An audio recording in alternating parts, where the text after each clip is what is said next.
Calicut university D-zone കലോത്സവത്തിലെ സംഘർഷത്തിൽ പ്രതിയായ SFI പ്രവർത്തകനെ രക്ഷപ്പെടാൻ പോലീസ് സഹായിച്ചെന്ന് കെ.എസ്.യു.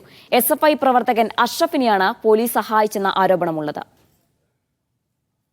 ഡി-സോണിന്റെ മുൻ സംഘർഷവുമായി ബന്ധപ്പെട്ട യാതൊരു തരത്തിലുള്ള പ്രതികളും, അതിപ്പോൾ എസ്.എഫ്.ഐയുടെ ആണെങ്കിലും കെ.എസ്.യുവിൻ്റെതാണെങ്കിലും, ഈ പരിപാടിയെ അലങ്കോലമാക്കുന്ന രീതിയിലേക്ക് ആ പ്രതികൾ ഈ ക്യാമ്പസിനകത്തോ അല്ലെങ്കിൽ കലോത്സവത്തിന്റെ ഭാഗമായിട്ടോ വരാൻ പാടില്ല എന്നുള്ള ശക്തമായ നിർദ്ദേശം പോലീസിന്റെ ഭാഗത്തു നിന്നുണ്ടായിട്ടും നമ്മളിത് കെ.എസ്.യുവിൻ്റെ ഭാഗത്ത് അനുസരിക്കാൻ തയ്യാറായെങ്കിലും ഇന്ന് 308 പ്രകാരം കേസെടുത്ത എസ്.എഫ്.ഐ നേതാവ് അഷ്റഫ് എന്ന് പറയുന്ന വ്യക്തി ഇന്ന് ഈ ക്യാമ്പസിനകത്ത് സധൈര്യം കാലുകുത്തുകയും പോലീസിന്റെ ഒത്താശയോടുകൂടെ ഈ ക്യാമ്പസിൽ സുഖമായി വിലസുകയും ചെയ്യുന്ന അവസ്ഥയാണ് ഉണ്ടായിട്ടുള്ളത്.